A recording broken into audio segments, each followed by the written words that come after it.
என் அன்பு குழந்தையே, தேய்பிறை பஞ்சமியினுடைய புதன் கிழமையில் உனக்கு ஒரு நபரால் ஆபத்து காத்து கொண்டிருக்கின்றது. அது யார் என்று உன் பிரத்யங்கரா நான் சொல்லும் பொழுது அதை தெளிவாக கேட்டுக்கொண்டு இந்த நபரிடத்திலிருந்து உன்னை நீ காத்து கொள்ள வேண்டும். யாராக இருக்க முடியும்? உனக்கு ஆபத்தை தரக்கூடிய ஒருவர் யாராக இருக்க முடியும் என்று சற்று சிந்தித்துப் பார். என் பிள்ளையே, தேய்பிறை பஞ்சமியானது நாளைய விடியலில் இருக்கின்றது. நாளைய தினம் புதன் கிழமை. இந்த நாளில் ஒருவர் உன்னோடு பேச வேண்டும் என்றும் உன்னிடத்தில் சில விஷயங்களை பகிர்ந்து கொள்ள வேண்டும் என்றும் நினைத்து கொண்டிருக்கின்றார். அது மட்டுமல்ல, அவர்கள் நினைக்கின்ற விஷயங்கள் எல்லாமே உன்னுடைய வாழ்க்கையில் நடத்திவிட வேண்டும் என்றும் எண்ணிக்கொண்டிருக்கின்றார்கள். அவர்கள் நினைப்பது ஒன்றும் சாதாரண விஷயம் கிடையாது.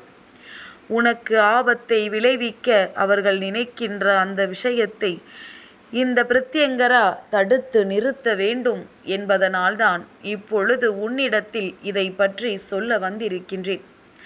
என் பிள்ளையே, நீயும் இந்த தாயின் வாக்கினை கேட்டு இந்த ஆபத்திலிருந்து தப்பித்து கொள்ள விரும்பினால் மட்டுமே அம்மா உனக்கு உதவிகள் செய்வேன். ஏன் தெரியுமா? உனக்கு மிகவும் நெருக்கமானவர்கள் என்பதனால் இவர்கள் செய்கின்ற விஷயங்களை நீ பெரிதாக எடுத்து கொள்ளாமல் விட்டு விடுவதற்கு வாய்ப்பு இருக்கின்றது. நான் அவர்களுக்கு தண்டனையை கொடுக்க நீ அதன் பிறகு எதற்காக தண்டனையை கொடுத்தீர்கள் என்று என்னிடத்தில் கேட்டுவிடக்கூடாதல்லவா? அதனால் நான் அவர்களை பற்றி சொல்லி உன்னுடைய மனநிலை என்னவென்று தெரிந்து கொள்வதற்காகத்தான் வந்திருக்கின்றேன். என் பிள்ளையே, ஒருவருக்கு ஆபத்தினை விளைவிக்க வேண்டும் என்று நினைக்கக்கூடியவர்கள் அத்தனை சாதாரணமானவர்கள் கிடையாது. அவர்களை அவ்வளவு சாதாரணமாக எண்ணிவிடவும் முடியாது. அடுத்தவர்கள் வாழ்க்கையை அழிக்க நினைப்பதும் அடுத்தவர்களின் கண்ணீரை காண நினைப்பதும் இன்றிருப்பவர்களுக்கு சர்வசாதாரணமாக மாறிவிட்டது. தெய்வத்தின் மீது இங்கு யாருக்கும் பயமில்லை. பயபக்தியோடு தெய்வத்தை வணங்குபவர்கள் எல்லாம் இங்கு மிகவும் குறைவு. ஒரு சிலர் மட்டும்தான் தெய்வத்தின் மீது பயபக்தியோடு வணங்குகின்றார்கள். தெய்வத்தை கண்டு பயப்படச் சொல்லவில்லை.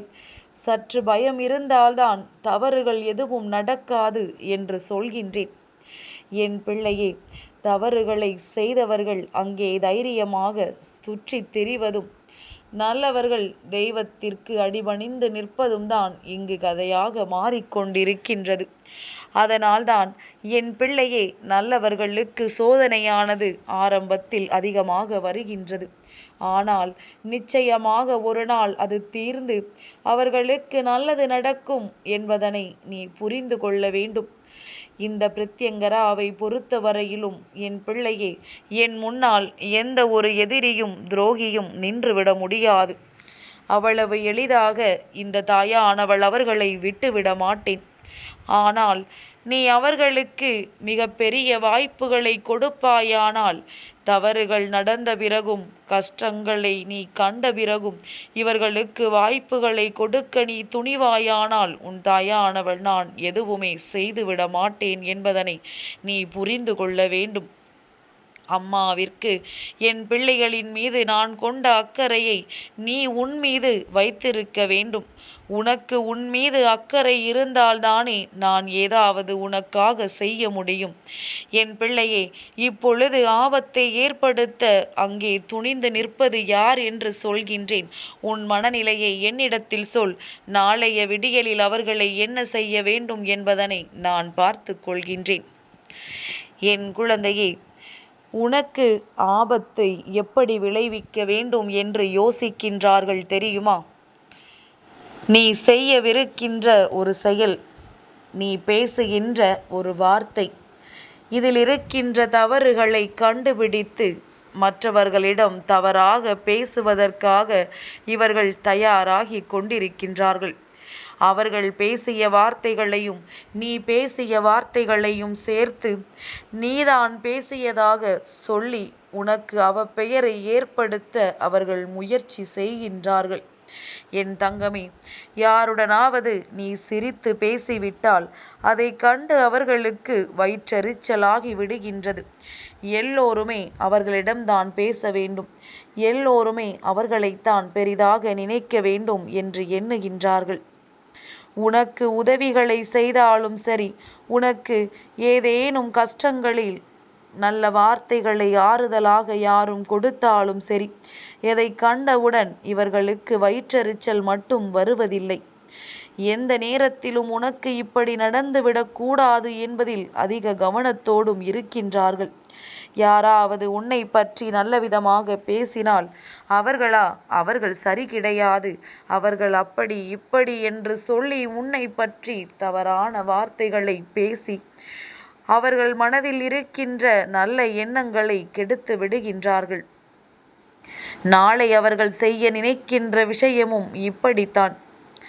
என் பிள்ளையே, உன்னை தேடி வரப்போகின்ற ஒருவரிடத்தில் உன்னை பற்றி தவறான செய்திகளை சொல்லப் போகின்றார்கள்.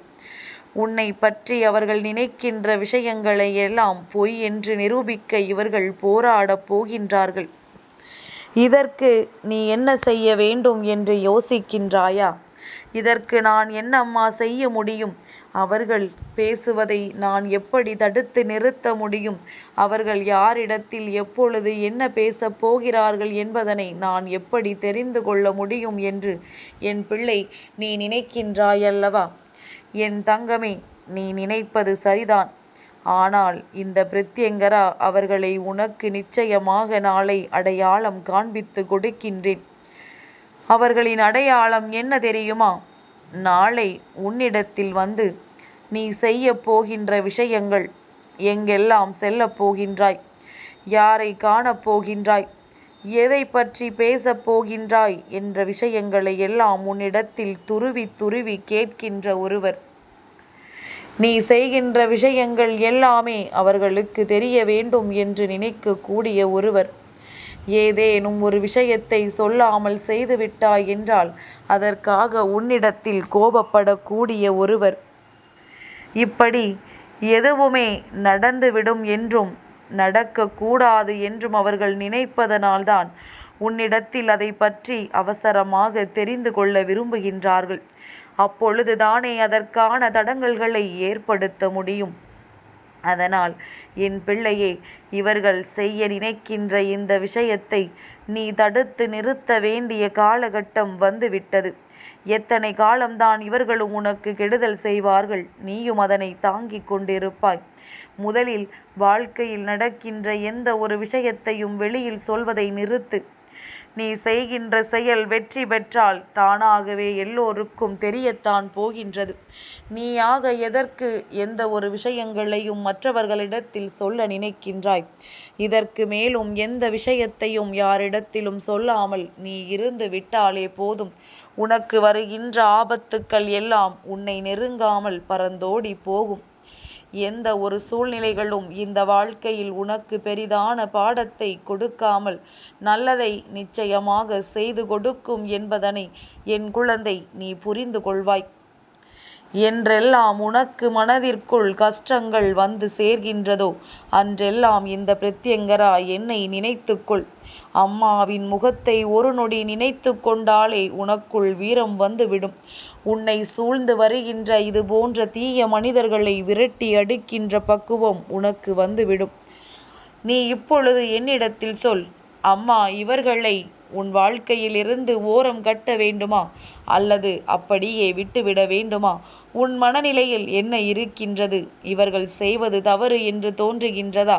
அல்லது அவர்கள் என்ன வேண்டுமானாலும் செய்துவிட்டு போகட்டும், நான் என் வாளையை பார்த்து கொண்டு செல்கிறேன் என்று என் பிள்ளை சொல்வாயானால் அதையும் என்னிடத்தில் சொல்லிவிடு. நீ உண்டு, உன் வேலை உண்டு என்று நீ இருப்பாயானால் நானும் அதையே செய்கின்றேன். இல்லை, அவர்களுக்கு தண்டனையை கொடுக்க வேண்டும், உன் வாழ்க்கையில் இருந்து ஒதுக்கி வைக்க வேண்டும் என்றால் அம்மாவிடத்தில் வெளிப்படையாகவே சொல். அவர்களுக்கு சரியான பாடத்தினை நான் புகட்டி கொடுக்கின்றேன். எந்த சூழ்நிலையிலும் உனக்கு கஷ்டங்களை அவர்கள் கொடுக்க நான் விட்டுவிட மாட்டேன். என் அன்பு குழந்தைக்கு இந்த பிரத்யங்கராவினுடைய ஆசீர்வாதங்கள் எப்பொழுதுமே முழுமையாக கிடைக்கும்.